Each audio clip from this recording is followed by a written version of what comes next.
Hi there.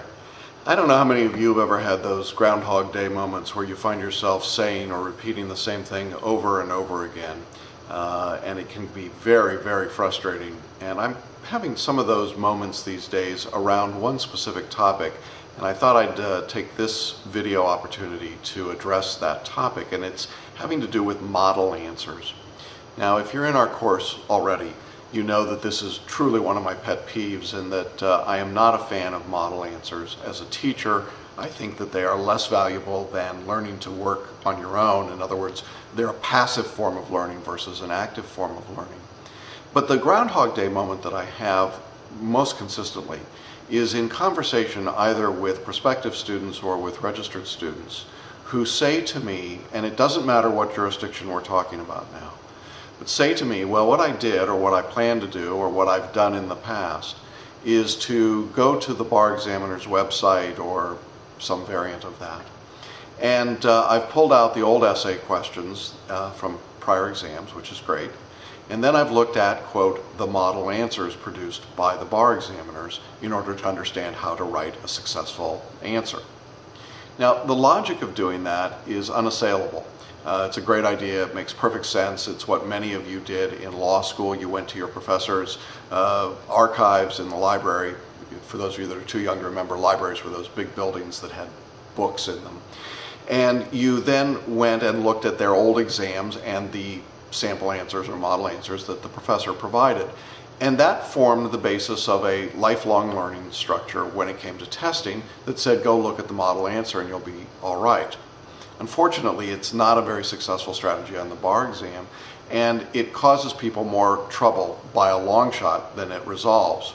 So I thought what I'd do today is to just take a few minutes and explain to you where those answers come from and why they're not very useful in terms of preparing for the bar exam. To do that, we have to go back a number of years.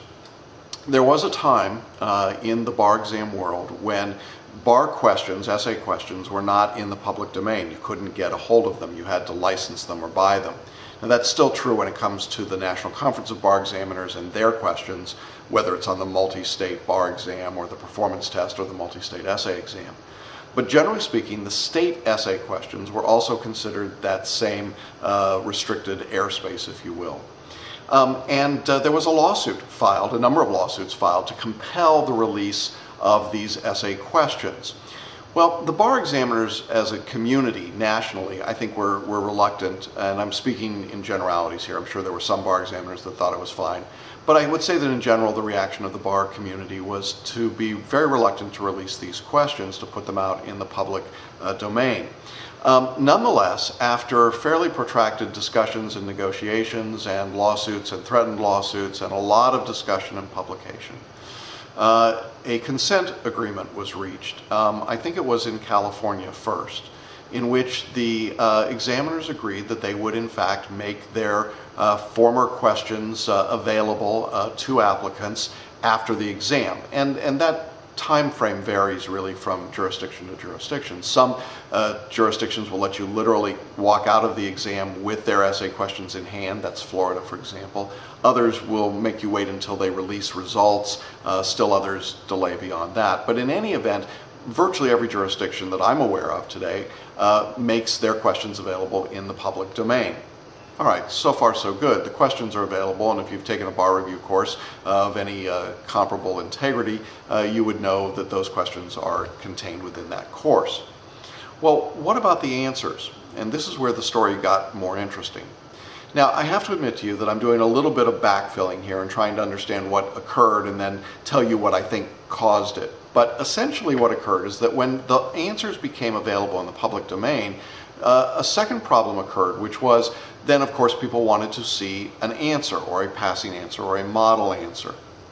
Now, on its face, that all makes sense, but if you've got the sort of warped mind of a lawyer or a law student or, God forbid, a bar examiner, you're not very far away from taking a next step, which is, let's say that you're the bar examiners and you now release the, quote, model answers to these questions, and all of the answers that you release are written in the same format, the same style, the same approach, and they have the same rules of law in them. In other words, they really are modeled in every way. Now, forgetting for a moment the absurdity of doing that, in other words, it wouldn't have really been an answer produced by an applicant under time conditions, but the examiner's producing their own answer, I think you can see how they could create such an answer. And in fact, a bar review course like ours will do some of that. But here's the problem. If the bar examiners released a series of answers to every exam and they all looked alike, they were all written using the same style, whether it was IRAC or the writing style that we teach or something else, and if they all had the same approach, they were roughly the same length, they used the same general rules of law in a topic, it was not impossible to imagine that an unsuccessful applicant could come back to the courts and say, you know what, I saw these model answers and I copied these model answers, and in fact I wrote my answers on the bar exam in precisely the same way. 3 paragraphs, IRAC, whatever it might be. And I failed. And therefore I am suing for admission because I did what the examiner said I needed to do on the essays. Now, I'm not aware of any lawsuit ever contemplated or actually filed that way, but it's not hard to imagine that that would have been a potential difficulty that the examiners were facing. And so, in light of that potential difficulty, the decision was made, in some cases, I think, coherently and clearly designed for this reason, and others, I think maybe they just fell into it, but the decision seemed to have been made to not release answers that were consistent. That is, some of the answers would be written, typewritten, others might have been handwritten. They might use 3 paragraphs, or they might use IRAC, or they might be very lengthy explanations of the law, or they might have shorter explanations of the law and more facts. They might get the law right, or even have conflicting outcomes if 2 answers were submitted to the same question. In other words, the idea was that there would be nothing that you could discern from the model answer that you could take verbatim and put it on the next exam and be any more successful. In other words, I think the examiners were sending the message that model answers are really not very useful or very helpful, but compelled to provide them, okay, you know, sort of in the way that a child grudgingly says, okay, if you're going to make me clean my room, I'll do it, but, you know, I'm not going to do a very good job at it. That's what the examiners did. They produced answers. The answers are wildly different. For jurisdictions that release more than 1 answer to a question, it is a mind-numbing experience if you actually take time and look at the answers. They reach different conclusions almost all the time. They have, in some cases, absolutely incorrect statements of black-letter law contained within them. They are written in all kinds of different styles and approaches. The length of the questions are different. The use of facts, the use of argumentation, wildly different. Now, most examiners, most states will say, we have released answers that got above the average score on this question. And that may be true. I have no reason to doubt it or disbelieve it. But they are not model. Those are the words that are given to them, but they're not model. Even in a jurisdiction that produces an answer written by the examiners themselves later, and there are very few of those out there anymore, they're filled with lots of caveats that this is not the only way to write an answer, it's not the only answer, it's not the only conclusion that can be reached. So here's my point. If you're using those answers to figure out how to write a successful essay, you're going to be in trouble. You can't get enough information from them to really be able to move forward. In other words, you can't take what you learned in the past and push it forward with those kinds of answers. They're not designed for that purpose. They're really designed simply to show you that here are some answers that got better than a passing score, or better than an average score in this exam, and that's all they're good for.